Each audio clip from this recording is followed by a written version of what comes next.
Today is about inviting library staff to consider different kinds of creative processes, different ways of having and developing new ideas.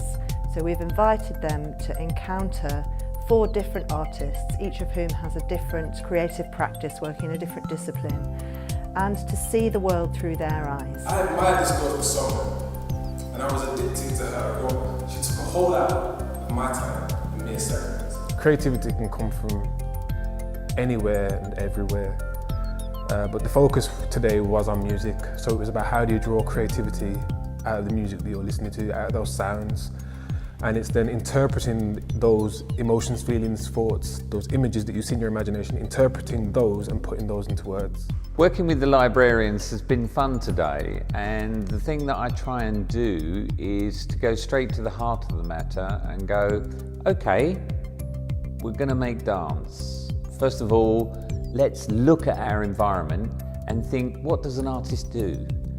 And the fundamental thing for me that I do as an artist, and I believe is probably common to all of us, is we look at things and we try to just take a moment and observe them with an attention that is more than the everyday. What does a wide staircase mean? What does it say? What does it do? What would that staircase be like if you were a child? What would it be like as an old person? What does it mean? And what that grand staircase meant if you were the lady of the house was that you could make a wonderful entrance down, or if you were the scullery maid whose job it was to scrub it every day and make sure it was spotless, then it was a source of labour akin to the Gean stables, I'm sure. I think taking part today has given us a really good way to interact with the concepts of bringing art into libraries and how our services can interact with that to make something special when you bring the two together.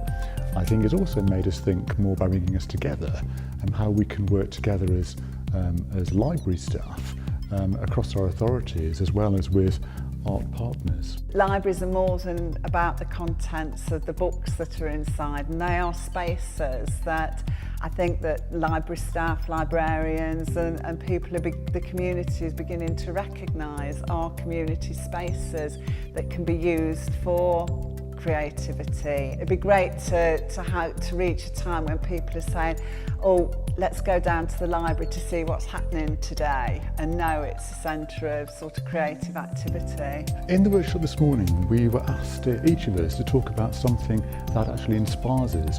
And what was really interesting about that was that simply listening to the things that other people found inspiring and was actually inspiring to each of us in a sort of infectious way.